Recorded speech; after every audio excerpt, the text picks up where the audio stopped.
Cinéma foxtrot ou la danse macabre des mythes fondateurs. Lire le portrait dans M. Samuel Maoz, un cinéaste sur le front en Israël. La compilation des interventions de Madame Rogev pourrait avantageusement remplacer les citations de critiques de cinéma sur une colonne Maury. Elle ne s'y serait pas autrement prise si elle avait voulu démontrer que foxtrot, dont elle convient qu'elle ne l'a jamais vu, constituait une contribution importante à la conversation nationale israélienne. De fait, Samuel Maoz a tenté de concentrer en à peine 2 heures des décennies d'interrogations sur l'identité et le devenir de l'État juif. Le cinéaste le fait en déployant un arsenal impressionnant dérision, distanciation, recherche formelle qui confine au maniérisme. Cette virtuosité est souvent irritante, elle est peut-être nécessaire pour tenir en respect la force de la tragédie qui menace sans cesse d'engloutir le monde absurde dans lequel se débattent les personnages de foxtrot. Pour parler d'eux et de ce qui leur arrive, il est à peu près impossible de ne pas dévoiler les mécanismes de ce drame en 3 actes, dont les articulations sont mues par un destin qui semble tirer sa force d'une infinie perversité. Au premier acte, Michael Feldman ouvre sa porte à un groupe de jeunes gens en uniforme. Feldman, Lior Ashkenazi, est un quinquagénaire dont le physique altier se marie à merveille avec la décoration géométrique de son appartement moderne. C'est normal, il est architecte. Les jeunes gens en uniforme sont venus lui annoncer la mort de son fils Jonathan, qui sert dans les rangs de Tsahal. Daphna, Sarah Hadley, la mère du jeune homme, s'évanouit et est immédiatement placée sous sédation par la fraction médicale de la petite troupe de prophètes de malheur. C'est la première d'une série de métaphores qui jalonnent ce film au point d'en briser souvent les lignes. Une fois la moitié du peuple endormi, le père est pris d'une sainte rage qui le dresse contre le mutisme de Tsahal, on refuse de le laisser voir le corps de son fils, de lui révéler les circonstances de sa mort, et d'une subite allergie aux visites de condoléances. Michael Feldman file donc dans l'équivalent israélien d'un EHPAD pour annoncer la nouvelle à la grand-mère du jeune soldat, une femme atteinte de démence sénile qui prend des cours de danse de salon en compagnie d'autres patients qui portent, pour certains, un pyjama rayé. Lorsque Madame Feldman mère s'adresse à son fils, elle le fait en allemand, la seule langue dont elle a conservé la maîtrise. C'est l'une des autres obsessions dont traite le film, souvent sur le mode du sacrilège, le lien entre la naissance d'Israël et l'achat.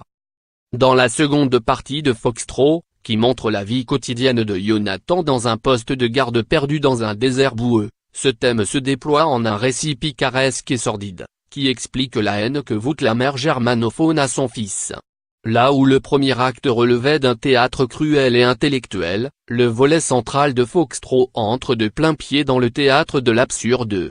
Le checkpoint où sont affectés Jonathan et ses camarades ne ressemble en rien à ce que l'on a vu ailleurs, chez Elia Suleiman ou Avi Mograbi. Les soldats sont casernés dans un conteneur qui menace de s'enfoncer dans le sol, le point de passage est bordé d'une casemate protégée par un parasol en lambeaux.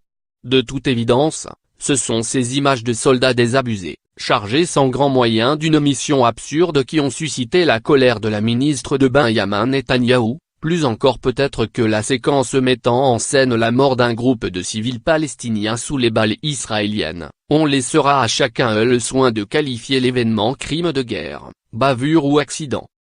Quand il filme ces gamins en uniforme, Samuel Maoz aime les inscrire dans des cadres géométriques qui rappellent les cases de la bande dessinée à laquelle le conscrit Jonathan consacre ses heures d'ennui. On dirait presque que ce conflit est devenu abstrait, élément d'une structure à laquelle il contribue sans que personne ne prenne plus conscience de sa réalité humaine.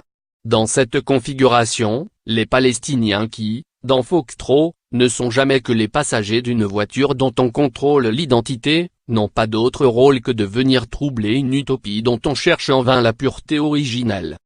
Le troisième acte de Foxtrot, situé quelques mois après les 2 précédents, est consacré au deuil de la famille Feldman, et, pour filer la métaphore, à celui de l'utopie sioniste. Les parents et leur fille Alma, Shora A, sont réunis dans l'appartement qui a perdu de sa splendeur. Ils cherchent à donner un sens à ce qui a précédé.